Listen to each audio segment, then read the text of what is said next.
Ladies and gentlemen, today we are faced with a great question, a mystery that has puzzled mankind for thousands of years. Where does the soul go after death? This is not just a philosophical question, but a call from deep within each of us, a desire to understand the nature of life, death, and what lies beyond sight.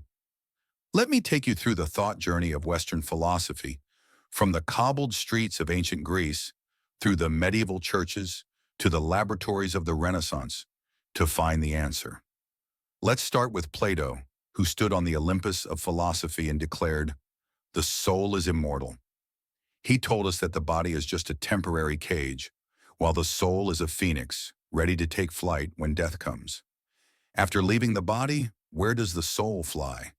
To the world of ideas, a realm without form, without limits, where truth, beauty, and eternity reign. Plato said that if you live a life based on reason, your soul will be free. But if you are carried away by desire, it will return, reincarnated in a new life. Do you hear that? It is an echo of hope. The soul is not lost. It only returns to where it belongs. But then Aristotle stepped forward with a realistic gaze and a hand on his heart. He said, "No, Plato, the soul is not a phoenix. It is the fire in the hearth. When the wood is burned out, the flame goes out." For Aristotle, the soul was the principle of life, inextricably bound to the body. When the heart stops beating, when the last breath leaves the chest, the soul is gone. There is no journey, no destination. But he left a vague glimmer. The active intellect, the noblest part of us, can merge with the universal intellect. What do you think?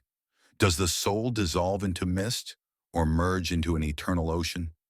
And then, thousands of years later, René Descartes stood up in the midst of the Renaissance, with pen and magnifying glass in hand. He shouted, "I think, therefore I am." The soul, he said, is a thinking entity which does not need a body to survive. When we die, the soul leaves the pineal gland in the brain and enters a state of immateriality. Where does it go? Descartes did not draw a map, but as a Catholic, he suggested that the soul might go to God, or exist in a dimension we cannot imagine. Can you sense it? The absolute freedom of the soul, unbound by flesh and blood, unfettered by time. But we cannot ignore Christianity, the flame that has lit up Western philosophy for centuries. They tell us, the soul will face judgment. After death, it stands before the throne of God.